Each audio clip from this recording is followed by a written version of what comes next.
Morning, y'all. Well, it's finally time. I've put it off long enough, mostly because I hate setting up gears. But we're going to put ourselves some 488s in the old Cherokee.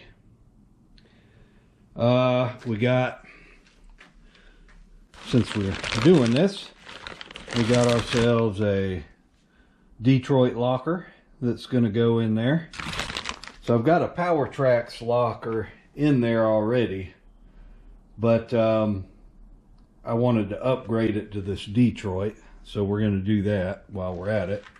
We got our 488 ring and pinion there. We got ourselves a Yukon bearing rebuild set. So I brought this thing in yesterday, and I got it jacked up. Got the wheels off of it, drained the oil out of the differential and pulled the cover. So first step, we got to remove some brakes and the drive shaft. So the drive shaft's 8mm socket on those little nuts. Pull it off and zip tie it up out of the way. And then on your brakes, if you have a factory Cherokee with the drum brakes, all you got to do is pull the drum off. I've got disc brakes that came off of a Liberty, so I've got to pull the calipers off and wire them off to the side and then pull the rotors off. And once we do all that, then we'll be ready to start pulling the differential and the pinion out and get ready to put the new stuff in and set everything up. So I'm not going to film pulling these brakes off and pulling the drive shaft off, because most people know how to do that already, and it's pretty simple. But I'll bring you back when we start to get to work on that differential. So let me get these pulled and I'll be right back. Alright, so I got my calipers off, and I zip tie them to the leaf springs there just to keep them from flopping around on their little hose. So we're ready there. We got the drive shaft off, and what I like to do is, you'll see right here, I've got the caps. I got a couple of wraps of electrical tape around that just to keep those caps from falling off and getting losing. If you've ever had one fall off and you lost a one of those little needle bearings, then you know why I've done that. And I got that zip tied up out of the way, so we're good there. Same thing on this other side. So if you've got the Liberty rear disc brakes like I do, there's 12mm wrench to take the two bolts out of the caliper. So once you get that done, then it's time to start getting we've got to remove these axle shafts. And this is a C-clip axle. So what you've got to do, let me get the light under here so we can see. All right. So to get the C-clips off, now I've got a Powertrax in here, so it's a little bit different, but if you've got the factory open diff, this is what you got to do. You got to pull this little bolt here out. It takes a 5/16 wrench. And once you get it out, then this pin right here will slide out, and you can roll this up, and you'll have spider gears in here, which I don't have because I've got the locker. You'll push your axle in, and you'll be able to remove the C-clip and then remove the axle. Now I've got a little bit more to do because I have this locker in here. And on this locker, you'll see those two slots here and here. So what I got to do, once I get the pin out, is push the axle in until the C-clip is in that slot. And then, believe it or not, you got to spray the hell out of that with brake cleaner until the C-clip will fall out. because otherwise it just does not want to come out of there. So I'm going to go ahead and do that. But if you've got a regular open diff, the factory diff, you'll have spider gears here and here, and all you've got to do once you get that pin out, you'll have an open space there.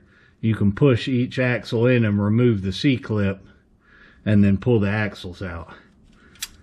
I'm going to go ahead and do this one here, and once I got the axles out, then I'll bring you back. Okay, once you get your C-clips off, whether it's the easy way with factory gears or if you got a Powertrax or something, this is all the pieces to the Powertrax locker in this coffee can, marked, so it can go on the shelf in the shed, and in case that we ever need it again, or if somebody else does, I can give it to them. Got the axles out. So now what you should be looking at in here is something like this.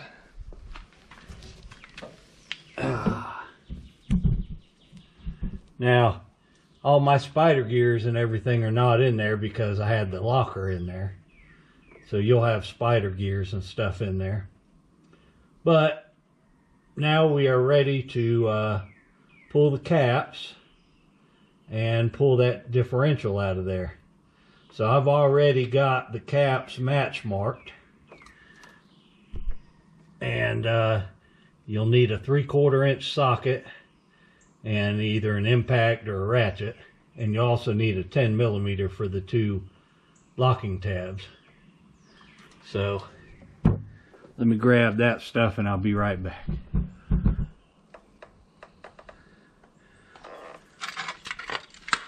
Alright, so when we go to pull this, you'll want to first off, you need to pull these two and the tabs. They just keep the I got the wrong socket.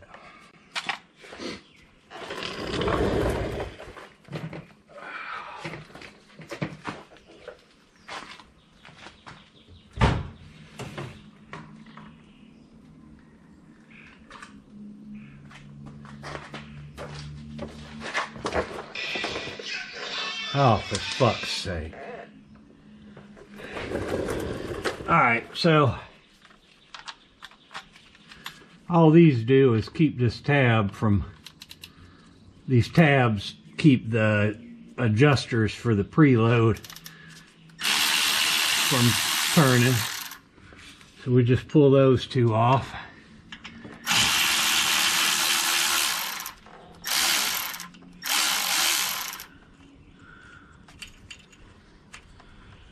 And sometimes these they don't want to come out of there, but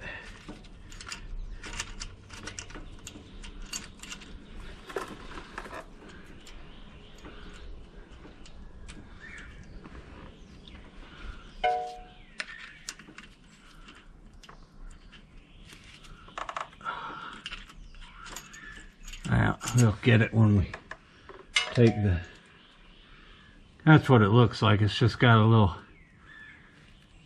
piece that sticks into the, you'll see once I get the other piece off. So once you got those two off, then you're going to want to loosen up these 4 here. Don't pull them all the way out yet, though.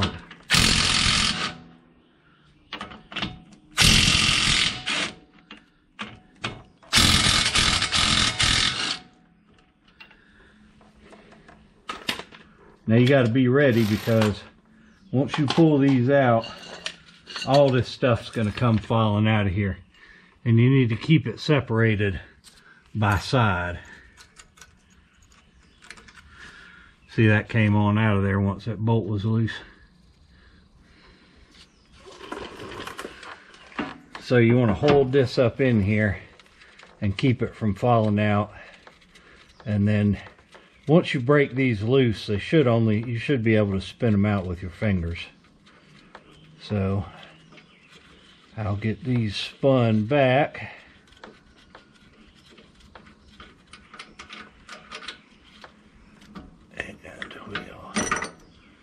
So there's one side. And get this one.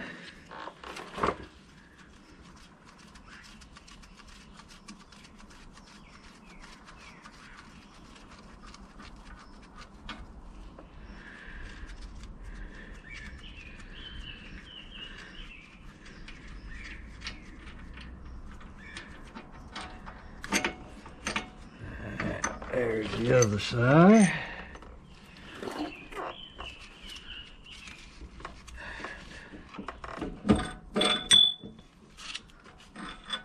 So there's that side and that side. Those are the adjusters. And then we can pull the whole gear set out. Or well, the ring anyways. Ring gear and the differential. So now that we got that out, all that's left in there is the pinion, which we'll be moving on to here in a minute. But first I want to get all this out from under here. So let me get all this moved out of the way, and then we'll move on to removing that pinion so we can start the process of getting all this stuff ready to go back in here. So let me do that and I'll be right back. All right, so the differential's out, and now we've got to get this pinion out. Once we get the pinion out, then we gotta get the bearing races out, but we're getting there. So to get this off, you need 1.25 inches, I believe. Yeah, 1.25 inch socket. That'll fit that. And we'll bust it off with the old impact here. Hopefully it'll not fight us. We'll see.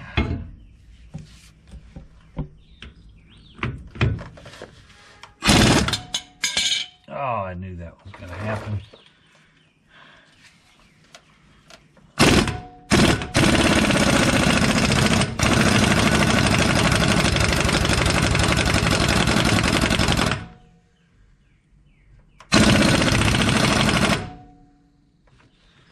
Uh-oh.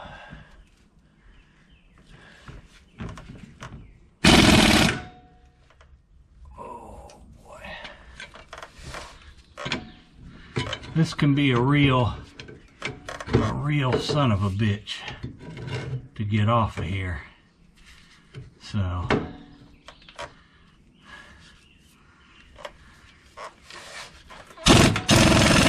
there we go.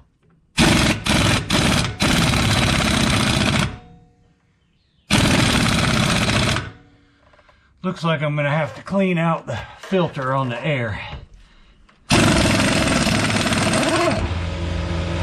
Alright.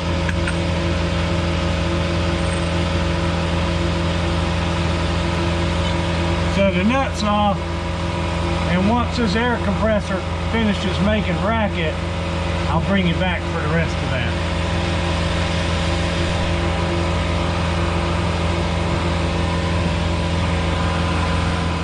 Alright, now that the air compressor has quit with all its racket, so we got the nut off. Then we want to pull this yoke off, and there should be a washer in here too. Yep, right there. And you can see all the oil in there. That's why it always pays to put some RTV on those splines, which we will when we go back with this. But for now, we're just going to set this to the side.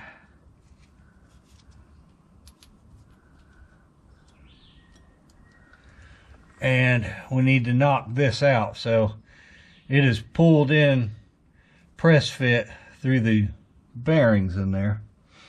So if you're going to reuse this, you want to use a soft face hammer or a block of wood or something, or a brass hammer, something that's not going to damage the metal there.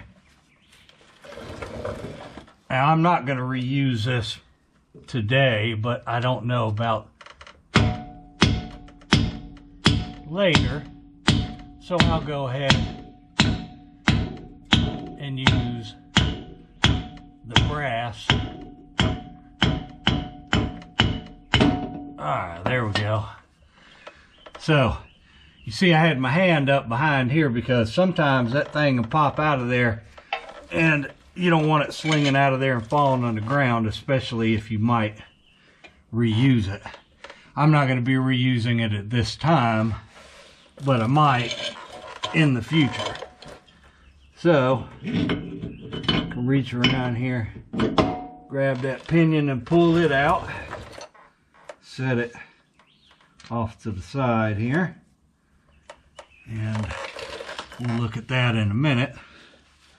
So now we need to pull this seal out of here because we're going to put a new seal in it. So if it'll pop out of there.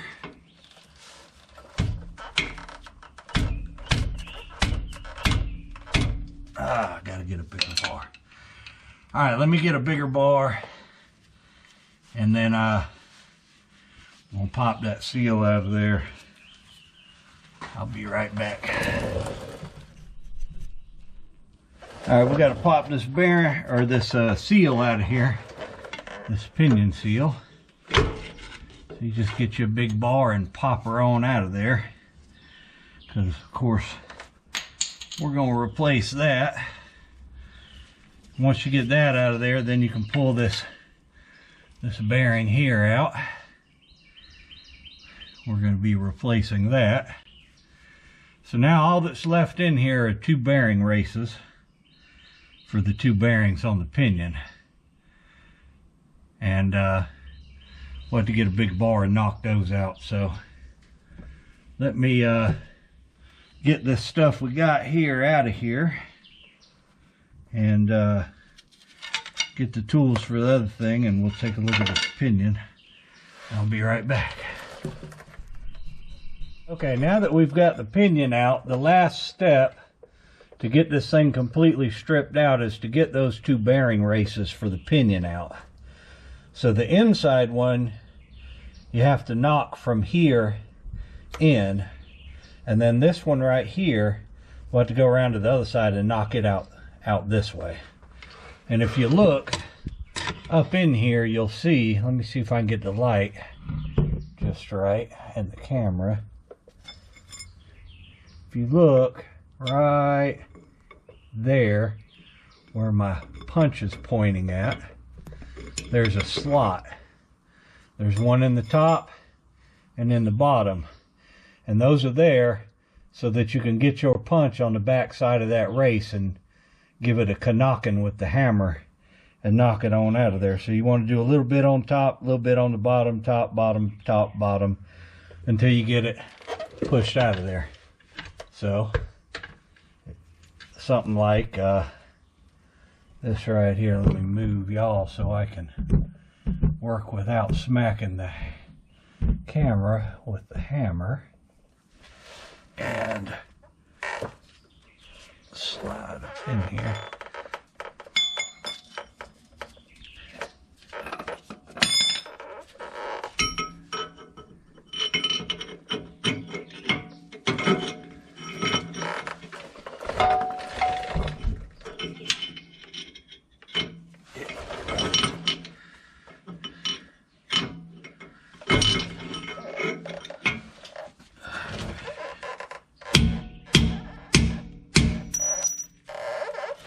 And you'll feel it when it starts to move, and you can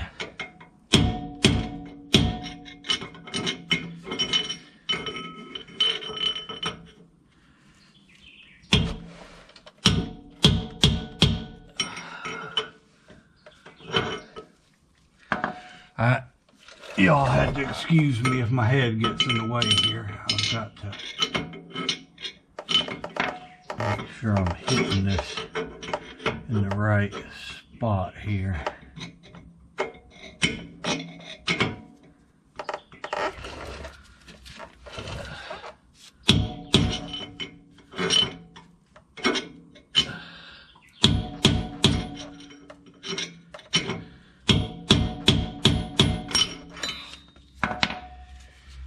They can be kind of a pain to get started. Once they start moving, they're usually pretty easy though.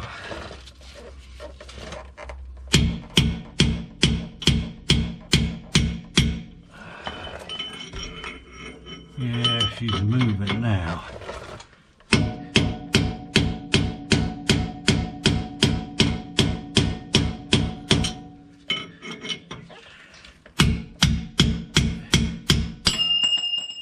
There she goes. So that's that one. Now we'll move around here to the other side. So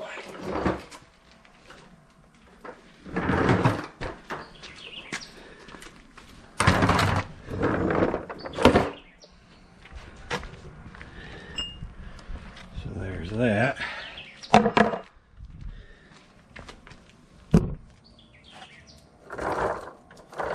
And on this side, it's the same thing, but you're going the opposite direction. So, and what you want to do is get you a long, I'm going to use this because I don't really like smacking my fingers.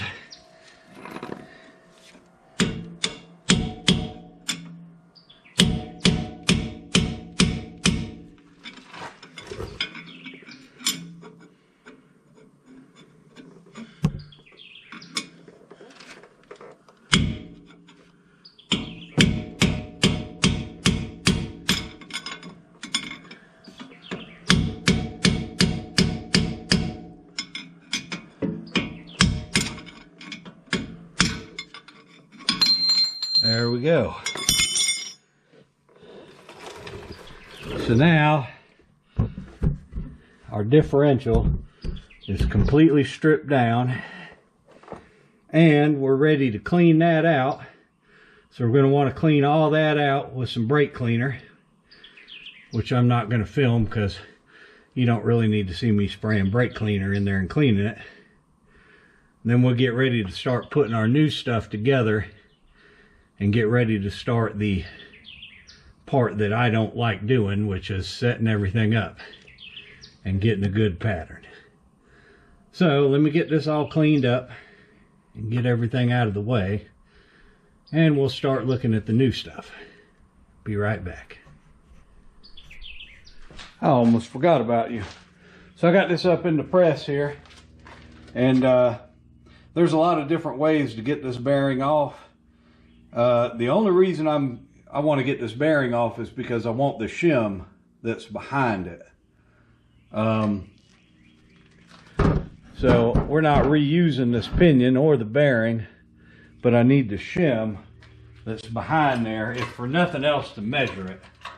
So I don't really care if it messes this bearing up a little bit, but I got enough of a grip on it to press this pinion out of here without, hopefully, damaging the shim. At least that's the goal. There she goes. All right.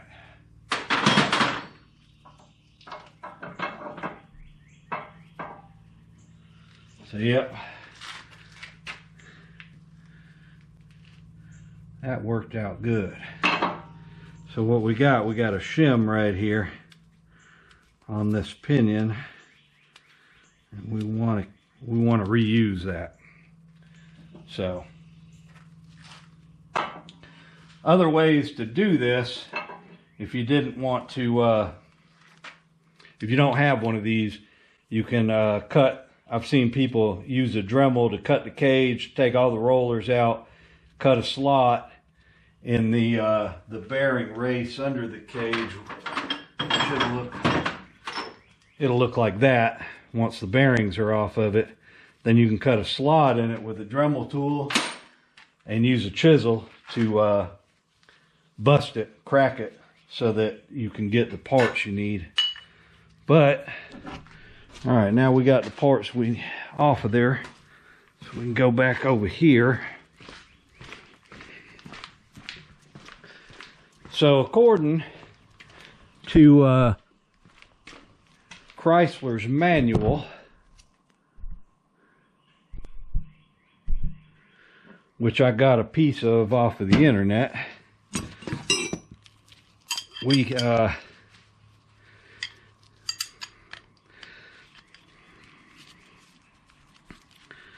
should be a positive or negative number on this that you would use to set your pinion depth with the different shims. So looking at this, there's no number. So on this new one, there's also no positive or negative number. There's an assembly number, but that's it. No plus or minus or zero. So I'm going to have to assume that both of these are zero. And in theory, I should be able to take this shim off of the factory one, nice and undamaged, clean it up, put it on the new pinion, and be good to go. That's the theory. We'll see. So what I'm going to do is clean this up. I got to clean all the shipping, the rust preventative off of this pinion and off of this ring gear. And we've got to press this bearing onto the pinion with this shim. We've got to, I've got 2 new crush washers. So hopefully we hit this out of the park on the first shot. And if not, hopefully our second shot hits. Because then if not, we're going to have other issues. But we'll see. So we got to get a bearing pressed on this. Once we clean everything up, we got to get the ring gear bolted onto the Detroit. We got to get the 2 races pounded back into the differential. So I'm going to go ahead and do the cleaning part. And then I'll come back and we'll get the bearings pressed on and go from there. So I'll be right back. Okay. I do not own a pinion depth tool. And even if I did, from the videos I've seen, I don't know how to use the damn thing anyways. So I'm going to do like most everybody else does. I've taken the old shim off of the old pinion, and I've got it in there, and I'm going to press this bearing on. And you'll see I'm pressing on the inside of the race there, not on the outside. So I'm going to get this bearing pressed on, and we're going to keep our fingers crossed that the pattern looks good, like it does most of the time for people when you reuse the old shim. And if it doesn't, well, then we'll go from there. I don't have an extra bearing on me here right now to make a setup bearing. So we'll just hope this works. And if it doesn't, well, then we'll go buy a couple of bearings, make ourselves a setup bearing, and punt, you know, redo from there. But I'm thinking this ought to get us at least close enough and hopefully on the money, and we'll be good. So let's crank this down, get everything kind of lined up.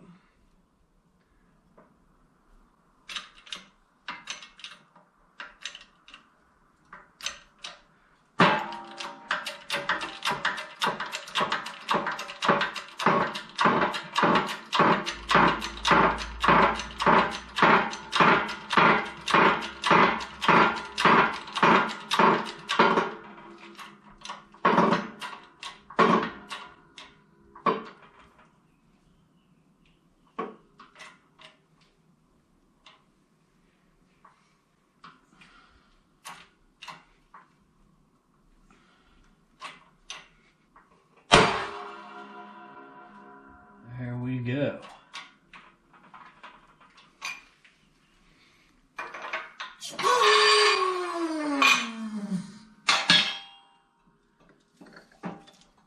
Uh-oh.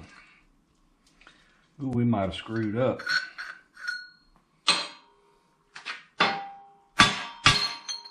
Nope. Had just that last little piece there got caught. But that looks good. That is pressed on, and we can move on to the next steps.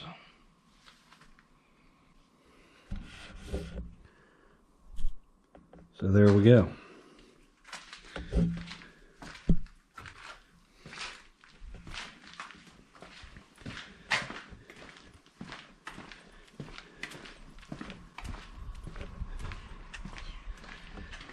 Yeah, it'd be nice if I had all the tools and everything, but we'll give this a shot. And if it doesn't work out the way we hope it does, well, then we'll have to back up and punt. So we got that ready to go. And we got this. This is our new locker. So we're going to have to get our bearings pressed on here. Now this is a Chrysler 8 1/4, so it doesn't use shims on these. So we can go ahead and press these bearings on. And then put our ring gear on. So let me get the press set up to do these bearings, and I'll bring you back for that. Alright. So it's a little while later. I had to make something. So we got the Detroit locker here in the press, and you can see I've pressed the first bearing on already. What I'd make was, if you've ever done one of these before or looked at one, you know that the center sticks out above the bearing a little bit once you get it pressed all the way in there. And so I had this pipe fitting, but the problem is it fit on the bearing, the inner race of the bearing good, but it didn't fit over that. So what I had to do was turn out the inside of that on the lathe so that it would fit, and go ahead and push that the rest of the way on. So we got that one side done. Now we'll go ahead and press the other side on and be ready to put the ring gear back on. Biggest thing is you don't want to press on the cage of the bearing, this part. It's weak, and if you bend it, that's it, you're done. So what you got to do is find something that fits inside of that on the inside race, like that. That fits just about perfect. So once we get all these stacked up, and we got to move this around and kind of get it where we want it.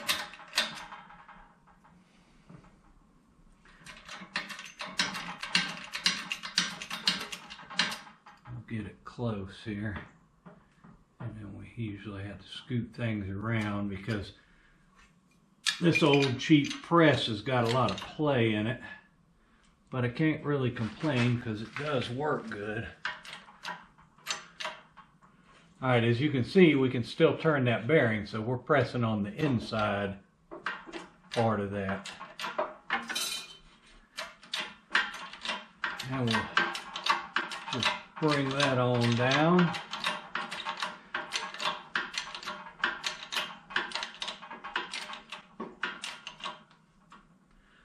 Now I gotta let it back up a little bit, just a hair.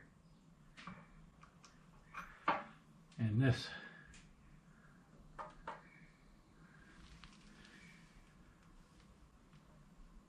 sometimes you gotta center that up so that it'll hit the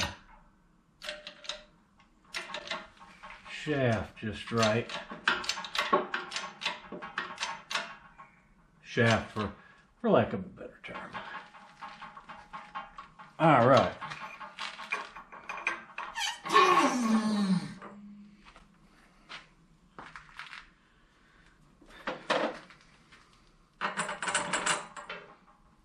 So now I got another tool put over here with the rest of them. And our Detroit is now ready to go. As far as the bearings go, anyways.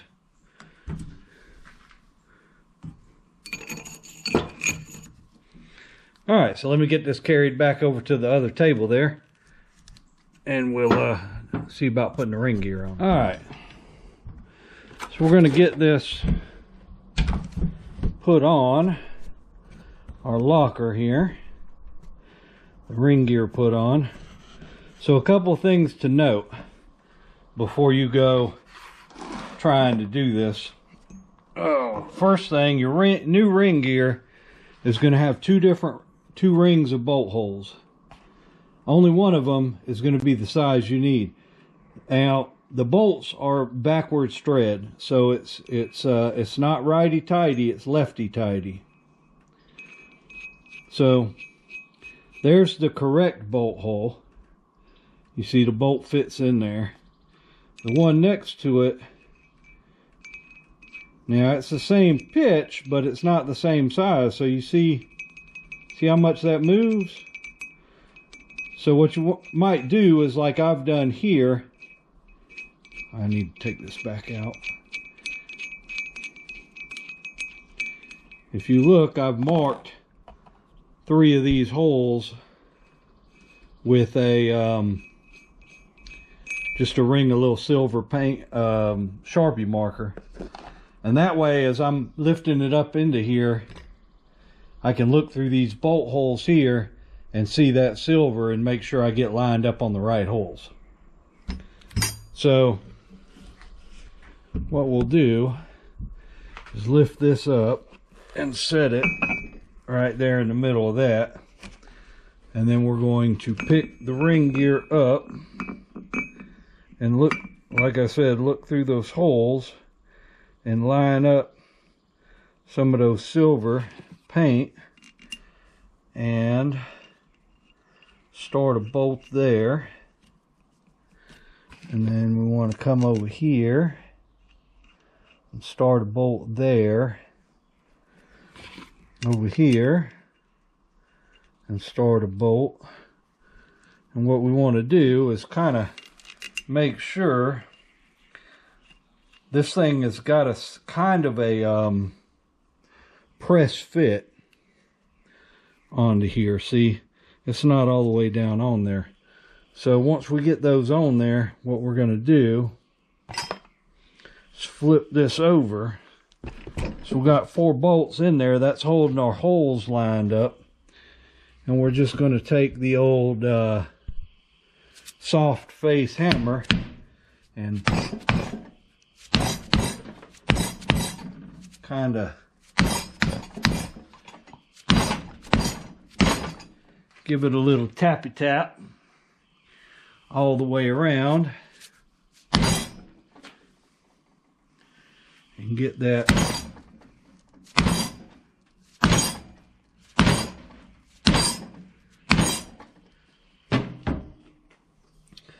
once we've done that. Now that gear should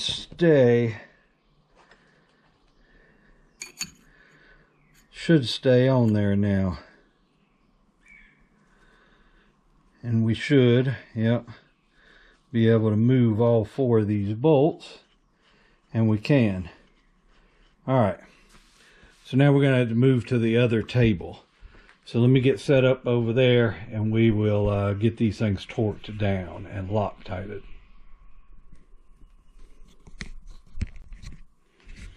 Okay. Now we've got this clamped down in the vise. You can see I used a piece of leather to keep that thing from getting scarred up. And now what we're going to do is take the rest of these new bolts. And first we're going to pull each one of these out one at a time, put some Loctite on them, put them back in, put all the rest of the bolts in, start them all, get them all started. We're going to run them down with the battery ratchet and then final them out with the torque wrench, hopefully.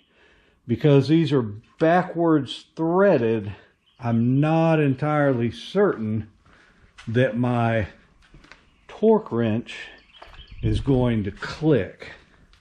Now, according to the factory manual, these backwards threaded bolts should be 55 foot-pounds. And if you buy the kit from Yukon, the install kit, they include this red Loctite in the kit. If you don't buy the kit, then go ahead and get you a bottle of red Loctite, because you definitely want to Loctite these bolts. So, and it's easy to forget, but these are backwards threaded, so you'll probably do like me and 4 or 5 times turn it the wrong way, but that's all right.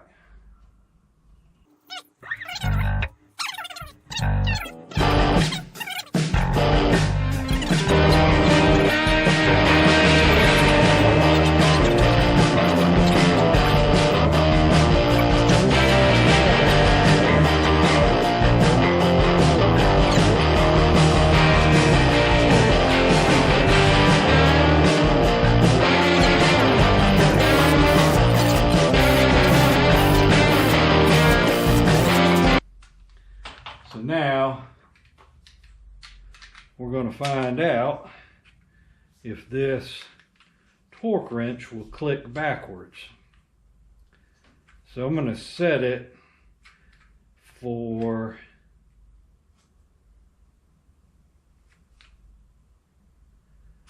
35 and we'll see what happens.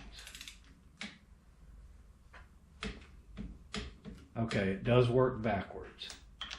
Good.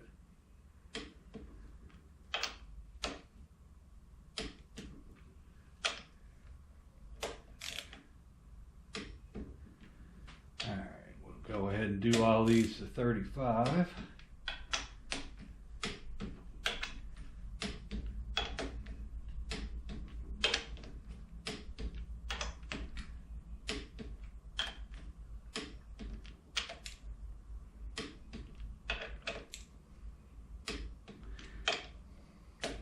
Now, if you watch YouTube videos, you'll see 100 different torques put on these, but I copied and I printed out the pages out of a 1999 Cherokee service manual for the rear end, and it says 55 foot-pounds. So that's what we're going to put on them. Now we got Loctite, so I'm not worried about them coming loose. So that's a click. There's a click. Click. Click.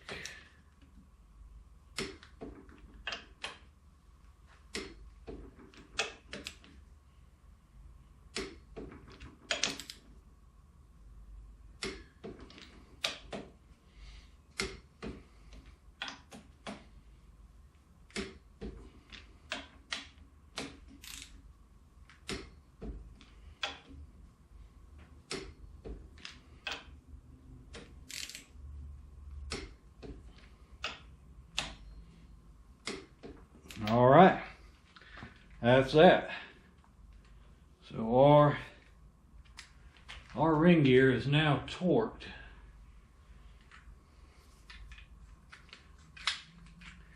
And we can move on to the next item on the list.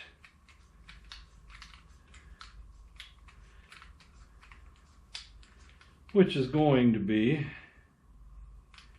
getting our bearings put in. Or bearing races put in for the pinion. So let me get set up for that, and I will be right back.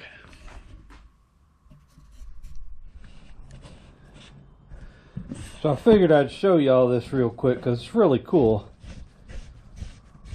So a lot of times on these C-clip axles, if you're going to run 488 gears, which these are, when you get the ring gear on, what you end up having to do is trim this one tooth, one or two teeth here, just at the inside, so that you can get your pin in and out.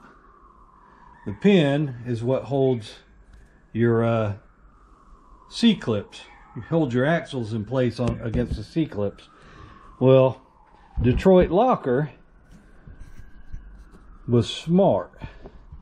When they made this locker for these C-clip axles, you have the same problem. The teeth are up past the edge of the pin. So if you were going to push this pin out, it would hit the ring gear. But what they did is, because all this has to do is locate the axles in this locker, because there are no gears that need to run on this pin. So what they did, give me just a sec to run this back out because it's got Loctite on it. What they did is they made the end of this pin, and you can jiggle it around and see they trimmed the end of that even with the bottom of the pin, so that you can get it in there, and you got to jiggle it just a little bit and it'll lay down in there and go back in place. So that's awesome. I have to thank Detroit for that, or Eaton, I guess, is who makes them nowadays, because that is very nice. That is a whole lot nicer than having to go and trim your teeth to get the pin in and out. And in case you were wondering, that is why that bolt is sitting there loose, because it goes all the way through to hold this pin in. So now I've got to get the races for the pinion bearings knocked in. So let me get the tools set up for that, and we'll get on to doing that. All right. So it is the next day. Now normally you can finish this in one day, but I had to take care of some gun work, and after I did that, I decided that I would go ahead and get all of my setup bearings prepped for doing the front axle. So this morning I came up and I went ahead and installed that bearing race for the pinion. And the tool I used is this old Chinese bearing installer. So I had to use the biggest one in there, and then I had to put it on the lathe and turn it to fit, which is not unusual with these Chinese sets, because they're made for metric stuff, and this is standard. But it worked. Got that bearing in, so now we got to put the smaller of the two pinion bearings in. So I have the driver that'll work for that. The other thing too with this is when you put that inside bearing in, the handle is nowhere close to long enough on this thing. So what I did is I cut this piece of square pipe that would fit over the handle and make it longer. But anyway, so it's in there. So now we'll go ahead, we'll get this one in. The other thing I used is that big brass drift right there. Sometimes you gotta, I don't know what it is, but when you start putting these in, they almost never want to center, and you always seem to have to hit one side or another a little bit more. So let's see here. Now we're going to put this one on the inside here, and let's get back up out the way here, get some light over here. Boy.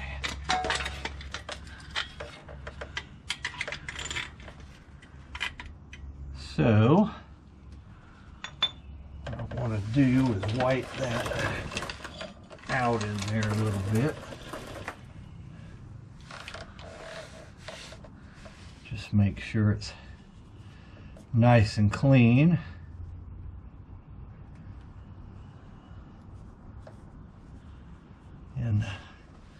In the hole there.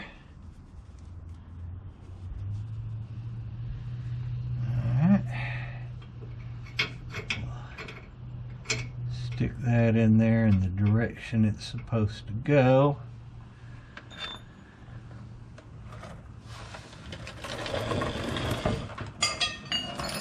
Get the hammer.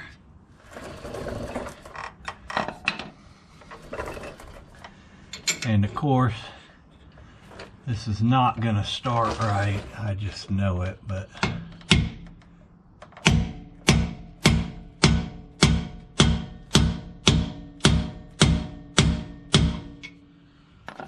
yep.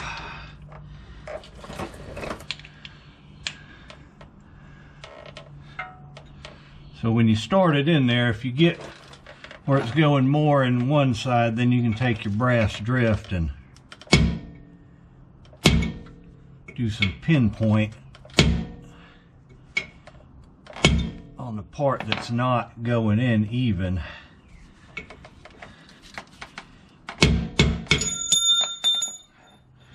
And this is why you use a brass drift, because it won't damage the bearing brace. This one.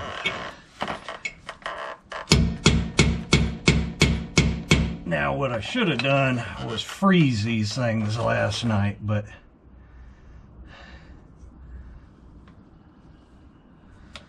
yeah, this is not cooperating at all. And I can't get much of a swing on it under here either.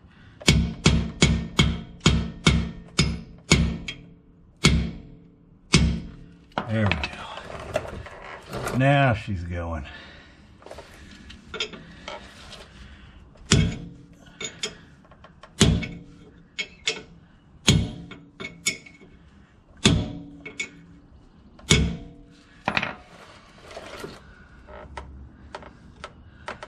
Now she's going. All right.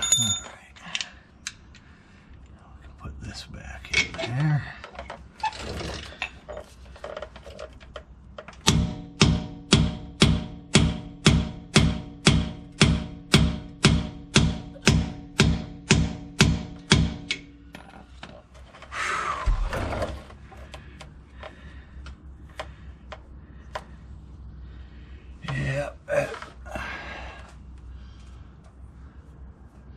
Just about there.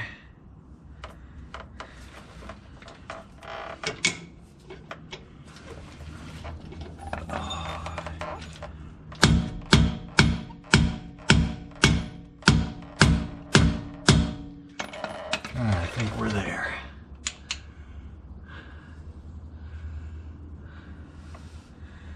Yep, that feels good in there.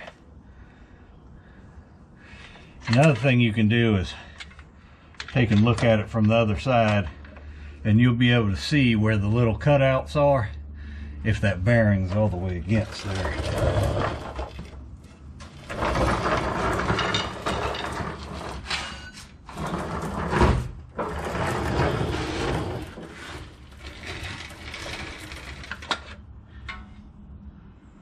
So,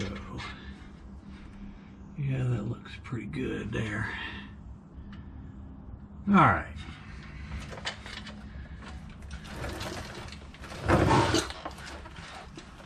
So we're good on that part. We'll get all the tools ready to do the put the pinion in. So after much consideration and reading write-ups and videos of what other people have done, since I don't really have any way to measure the pinion depth prior to actually just doing it, what I decided to do, I don't have an extra bearing to make a setup bearing at this time. So what I've done, I went ahead and took the shim off of the old pinion and put it on the new pinion and put the new bearing on it.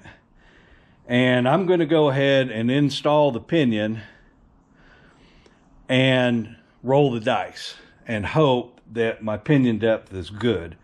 So when I do my pattern, if it's not, then I'll have to take it back apart and take that bearing back off, and then at that time I'll just make it a setup bearing and go down to Napa and get another bearing. Hopefully it won't come to that. The vast majority of the videos that I looked at, I've never done one of these Chryslers. I've always done Dana axles, and I have setup bearings for doing all them. Most of the time with the original shim, it comes out. So we'll see. We'll see what happens. So let me get the stuff set aside for that, and I'll be right back.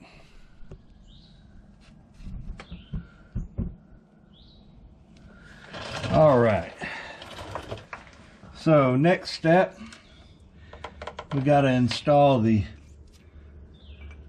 smaller of the pinion bearings and the seal. So I've got the bearing here, and I've got it all oiled up with some gear oil. We're going to drop that in there just like that, and then we're going to take our seal. Now this seal's got some sealing on the outside of it. It comes like that, but if you get one that doesn't have the sealing on it, you probably want to put some on it. And we're going to take our seal driver and our hammer and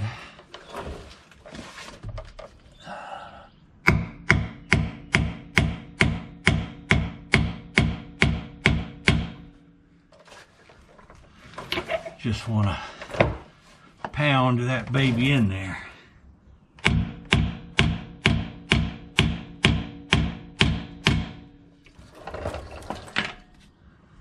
Make sure it's seated all the way around. It is. And once you've done that, just take a little bit of your gear oil that you had your bearing sitting in and wipe it around the inside lip of this seal to give it a little lubrication. And that's it for that. So now I got to get the pinion, put it up in from the other side, and then we'll put the yoke and the nut on it. So let me get all that stuff and I'll be right back.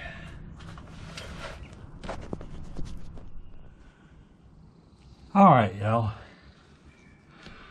So I've got the pinion stuck up in here, and I ran into an issue that y'all might want to be aware of, and that is the Yukon ring and pinion set I got. It came with a new nut and washer for this, but it's the factory one I took off was 1.25 inch socket, and the one that comes with the Yukon takes 1 5/16 inch socket. And the problem I've got with that is the only 1 5/16 inch socket that I have is 3/4 drive impact, and it doesn't fit down in the yoke. So I'm going to have to reuse the original nut, which isn't that big a deal, but just something you need to be aware of. So what I'm going to do here is I got my yoke here. I cleaned it all up. I got the sealing surface a little cleaned up, and I'm going to just take a little bit of RTV and put around the inside of these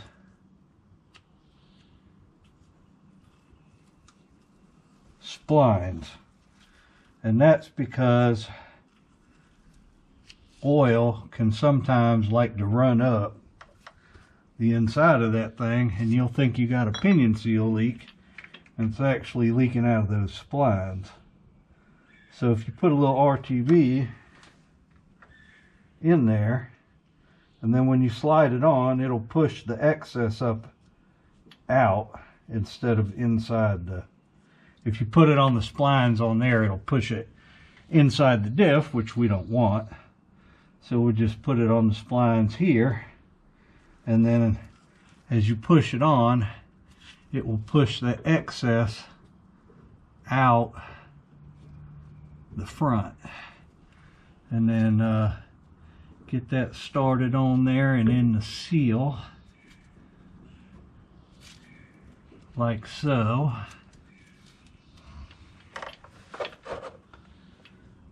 And you take your big washer here, put it on, and then the nut. Now I gotta go grab some blue Loctite real quick since I'm reusing this nut, so I'll be right back. Alright, so I've got some medium strength thread locker on the nut, since I'm having to reuse this factory nut, which thankfully it is the same threads. Just Yukon gives you a bigger nut, so we'll stick that on there.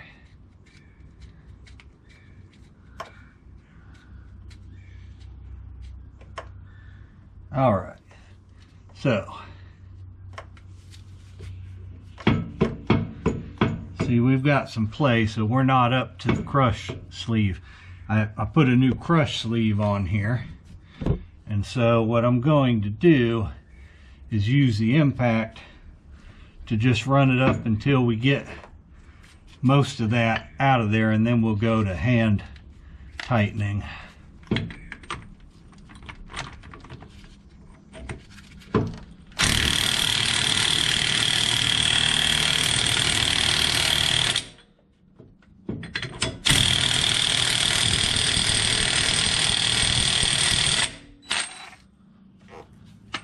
Okay, we got a little bit of play, but we should be coming up on being up against the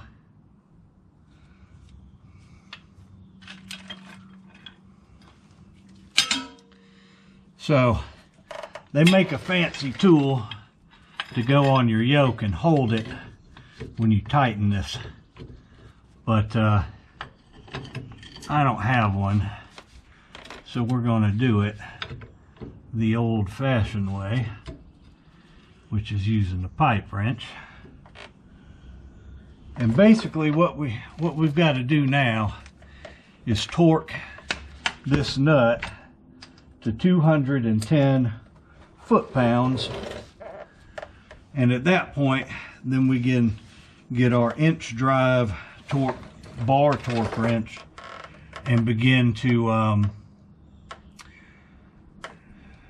tighten it up until we get the right rotational preload.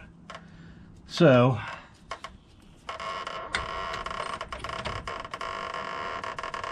I might have to get a deep well. Alright, I'm going to get a deep well socket and do this, and then I'll bring you back once I get to 210 foot-pounds. Okay, so I got kind of carried away getting this done, but once you get this torque to 210 foot-pounds with your torque wrench, it may still be a little loose. It may not even be up against the crush washer yet, but or it may be up against it.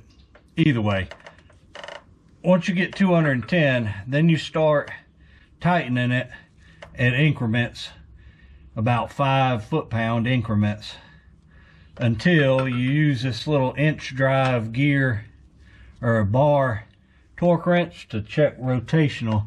So the way you do that is, after you tighten it the next 5 pounds, you spin it around a couple of times, and then you just pull on it and measure what it reads.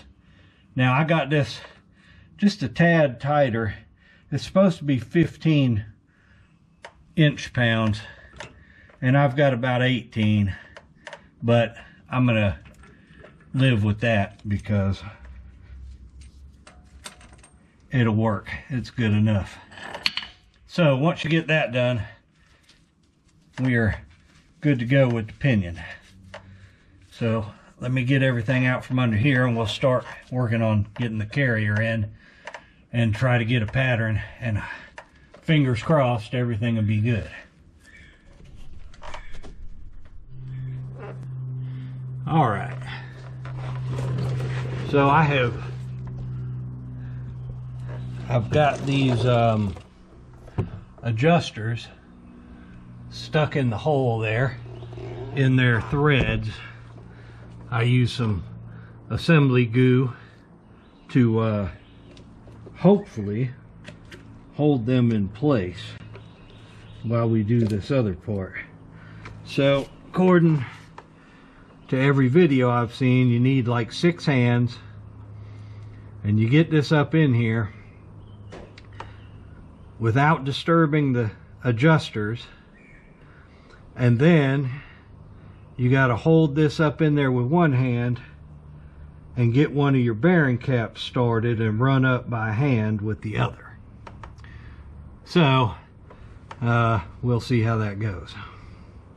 This thing is quite a bit heavier than the original differential, and on top of that, these bearings don't want to stay in place on the caps don't want to stay in place. So we'll see how this goes. I'm sure it may take more than one shot at it, and I don't have a lot of room to work right here.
Alright, so we got that in.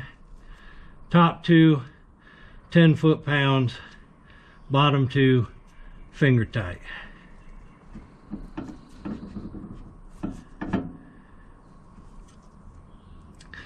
So now what we're going to have to do is run the adjusters in on the side. Now let me go double check in my book and see how far for the next step. Y'all had to bear with me on this one. I've never done a Chrysler with adjusters before, so this is all new to me. I got to keep running back to the book. I'll be right back. Okay, so now that we got that differential up in there, the next step is to run the adjusters in, take out all the free play in the bearings, but you don't want to like stop the thing from moving, and leave 0.01 or 0.25 millimeter of backlash. So I've got the driver's side run in, which is the side that adjusts the backlash. The passenger side is what sets the preload. So I'm going to run this passenger side in by hand until it stops. And for that, we've got a tool here. You can make a tool. I bought this one off of Amazon. It was cheap. And it basically goes in here. You want to be careful not to mess your seal up. And you get it all the way in there. And then you got to kind of, there we go, get it in the adjuster. So we're in the adjuster now, and we can turn this thing in.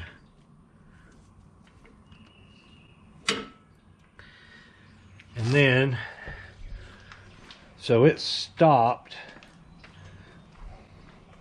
And it says in the book that each time you turn that in, you got to go under here and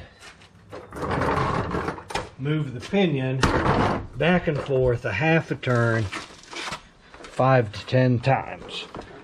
And what that does apparently is get the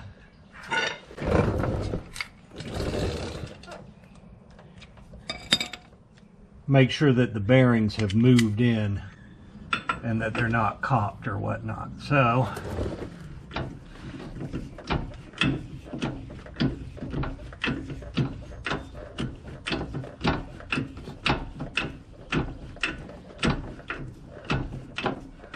alright, so there we go with that. Now we just got to go over here and make sure that we've got some free play or some backlash, and that the bearings are up to are all seated and there's no real bunch of slop in it. So we've got a little bit of backlash in there. And I can't really tell, but it feels like the bearings are seated. Well, as far as I can tell anyways. I don't feel any movement back and forth. So we're going to call that good right there. So now we'll go back to this adjuster and see, can we turn it anymore by hand. That's pretty much it.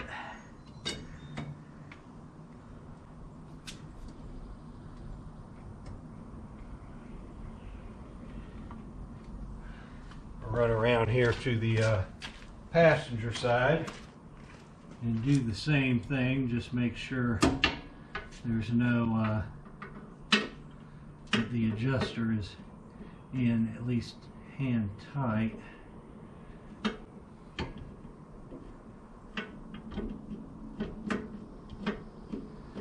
Sometimes it's kind of hard getting this tool in the hole. All right. So I think those are both in hand tight at the present time. So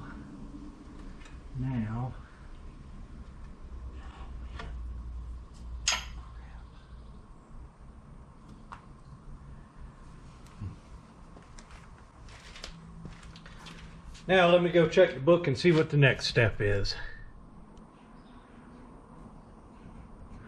Alright, the next step says that with the adjusters torqued to 10 foot-pounds, we want to have a backlash reading. So we've got right now, we've got right around 4 thousandths. So let's go consult the manual.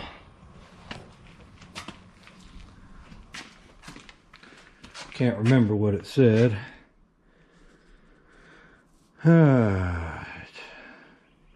Obtain a backlash of 3 to 4 thousandths with each adjuster tightened to 10 foot-pounds. So that's where we're at right now. And do the bearing cap seating, which we did already. I did that before I put the dial indicator on there. Alright, tighten differential bearing cap bolts to 95 Newton or 70 foot-pounds. So that's next. Okay, we got the bearing cap bolts torqued to 70 foot-pounds per this factory manual. And now we need to tighten the right side adjuster to 75 foot-pounds, do the little back and forth to seat the bearing cups, recheck it, and keep doing that until it stays consistently 75 foot-pounds. And then measure the backlash. So we've got our torque wrench already set, got the tool already in the adjuster.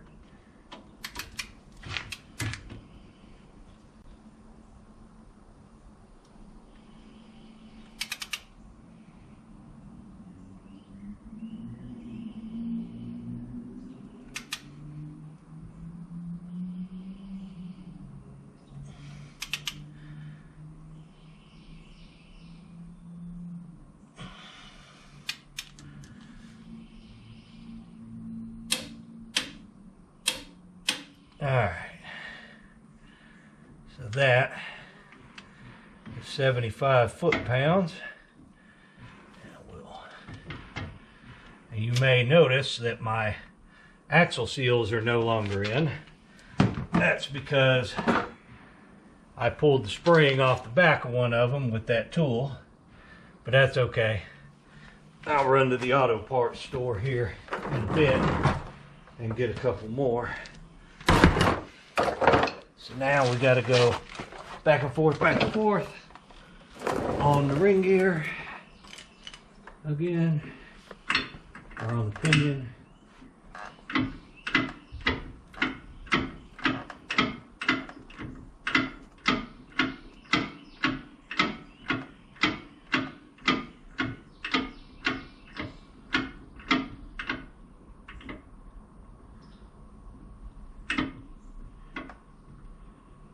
Alright.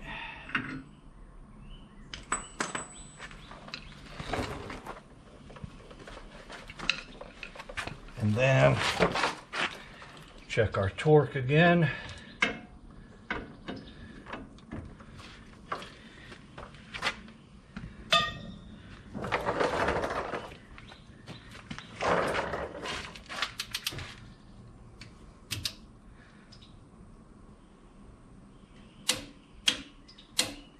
Alright, so we are consistent with that.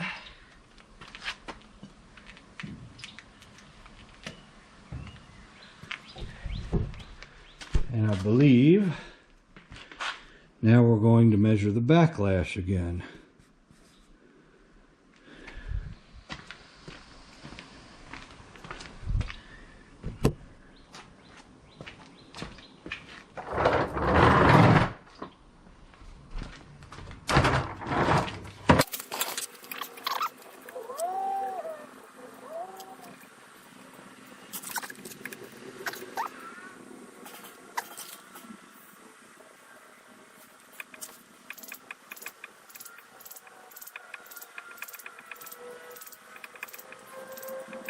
All right, so we've got 10, which means that we're going to have to, if I remember correctly,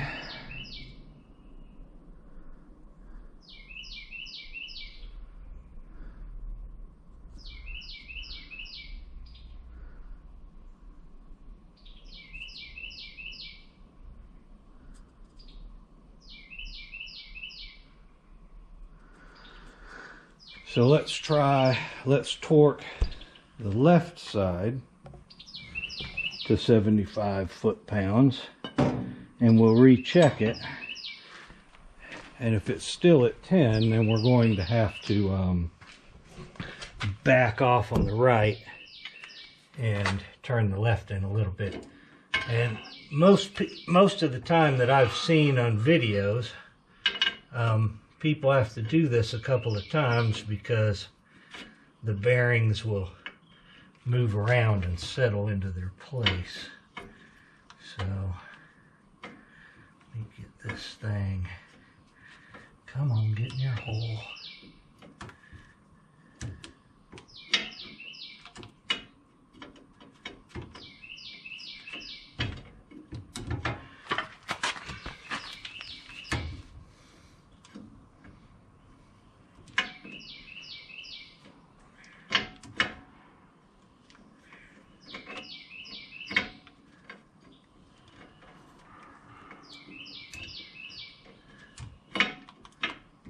There we go. Let's see what happens if we torque this one down. Yeah, see, that's already at 75. So 10 is too much, so we're going to have to back off of the right side and tighten this side just a hair and then try again. So you keep going back and forth like that until you get the backlash between at the proper setting, which should be between 6 and 8 thousandths. So I'm going to keep doing this until I get it right. You kind of get the idea. And once I get there, then I'll bring you back and we'll put some pattern compound on this gear and keep our fingers crossed.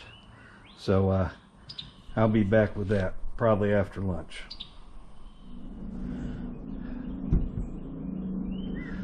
All right, we got our 6 thousandths clearance backlash. That's on the lower end, which is what I wanted.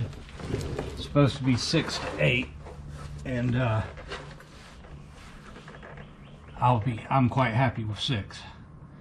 So now we're going to paint the teeth here and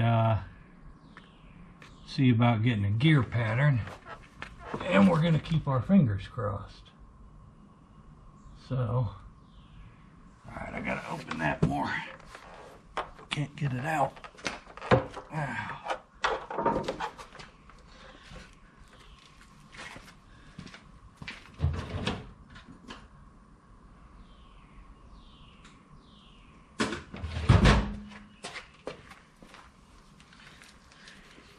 I'm really hoping that this gear pattern is going to be acceptable and I can move on to doing other things.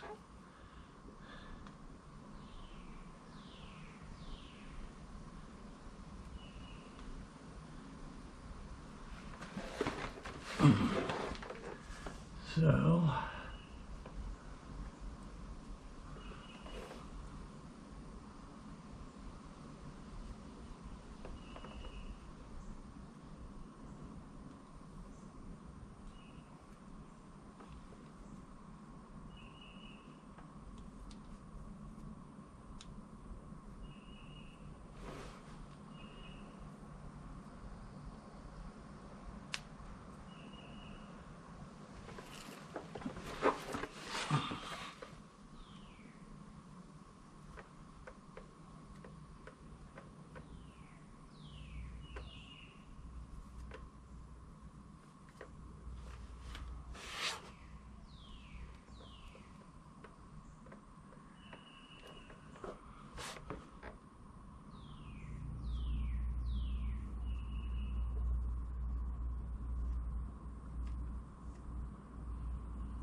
Alright, so we got our gear marking compound, and Chrysler, in their factory service manual, says to rotate the ring gear around using the ring gear bolts, one rotation in each direction, while holding pressure on the pinion to try to put a little bit of load on it so that you get a better pattern. So that's what we're going to do. We got a rag on here just like they suggest, and we'll go around in one direction, and then we'll go around in the other direction.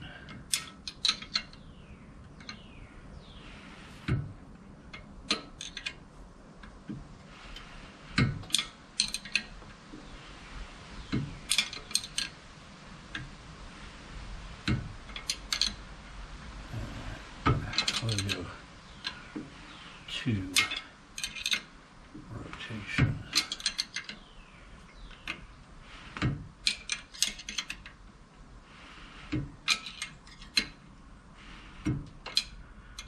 Alright, now back the other way.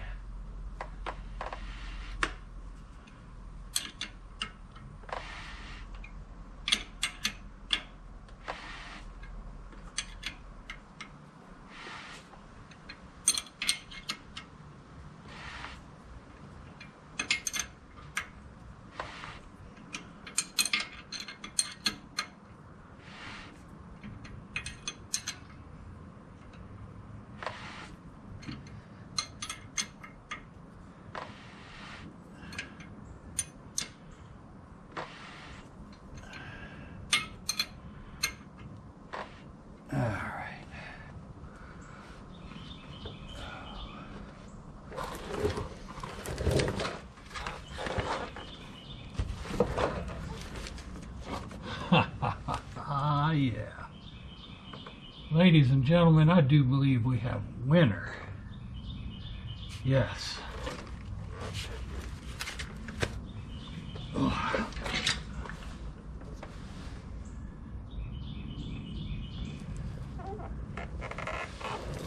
So, if we look, you can see that the pattern is centered on each tooth.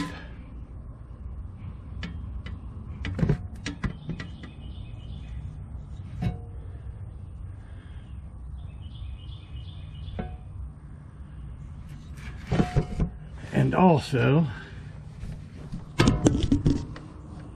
if we go, oh yeah, I will take that all day long. I will chalk that up as a win. All right. So,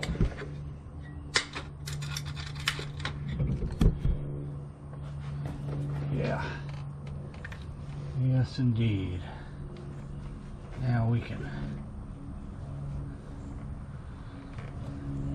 Now the good thing about this gear marking compound, you don't have to worry about it too much. It's not going to hurt anything.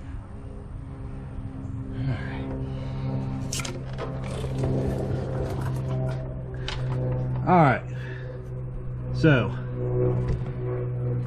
gear pattern's good. Now I've got to get some new axle seals so I can put the axles back in. So I'm going to go ahead and break for lunch, get some seals, and we'll pick this up after lunch. Alright, I had to go to 2 different places to get axle seals for this. Why in the world any auto parts store would carry 1 axle seal, like anybody's going to replace 1. Alright, but gears are in, pattern's good. Now I'm gonna slap these two seals back in and put the axles back in, and then bring you back. We'll put the C-clips on the axles and put the pin back in the locker and put the diff cover on. But I'm not going to film putting axles in and axle seals in because I've already got another video on that. So if you want to see that part, you can go find the axle replacement video. It's in the videos. So I'll be right back. Okay, we've got our seals in and we've got our axles shoved in, and on this Detroit locker you remove the pin just like you do any other differential with the C-clip axles. You push your axles in and you can see the slots in there, hopefully, that the C-clips go on. So you basically put a C-clip on the axle and then push it back out into the, so that it holds the C-clip on. Once we get both the C-clips on, then we put that pin back in. So we will see about getting these on. Okay, first of all, apologies for not getting the rest of this on camera, but I was doing it and it worked, so I wasn't fixing to stop. So what the problem was, my C-clips were spread just a little bit, and so I dug around and I found some extra ones I had that were new, and I put those in there and worked just fine. So those C-clips were just out of spec. So got the axles in, put the plug in, put the bolt in it. I say plug, the cross shaft. That's what holds the axles in, or the C-clip holds the axles in so the C-clips can't fall out. The C-clips hold the axles in. Anyways, so that's all done. Now I'm going to put my differential cover back on, put my brakes back together, get my drive line hook back up, my drive shaft, and put my wheels back on, and we'll let it down and then take it for a test run. So I'm assuming y'all know how to do your brakes and all that, so I'm not going to film all that, but we'll be back once I get the oil in this thing, and we'll take it for a little test run and see how it is and get this thing turned around so we can do the front axle. So I'll be back. All right, we are all buttoned back up. We got our 2.5 quarts of oil back in the rear end. We got our brakes and our wheels back on, drive lines hooked up. We should be good to go. So now we're gonna run this thing up the road a piece, not too far, but just enough to warm the oil up. Got to start breaking the gears in. So we'll do that, and we'll come back and park more towards the back of the bay so that I can do the front axle. So that'll be a separate video from this one though. So let's crank this thing up and see what kind of racket we get just backing out of the shop. There's not really, I mean, it should be fine, but you just never know with some of these things. So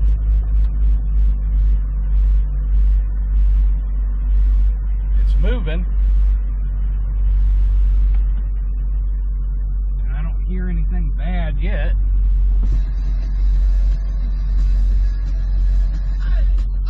We're gonna have to pause that so I can hear.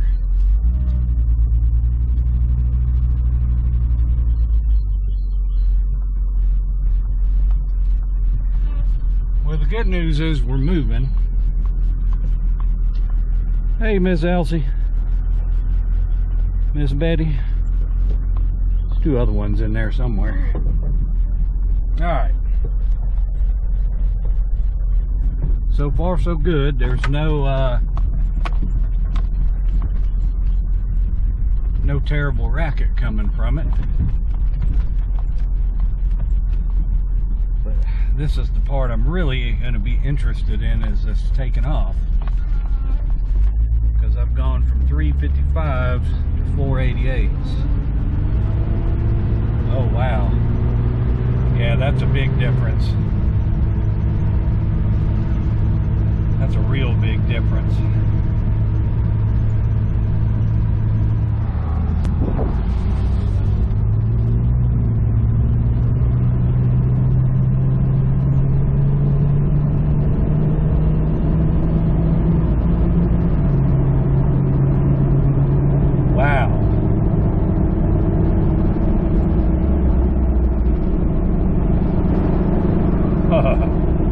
Yeah, I'm here to tell you, if you change your gears from 355s to 488s, that's insane. This thing's never accelerated like that before, and I wasn't even really into it.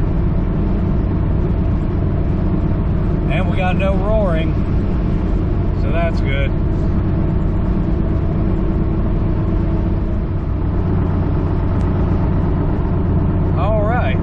So, yep, that is good. It is definitely worth the gear change. Especially, I've got 33s on here now, but I want to run 35s once I wear out these raggedy 33s. So, that'll be coming soon. So now we're going to head back to the house, back this thing in the shop, or no, pull it in, but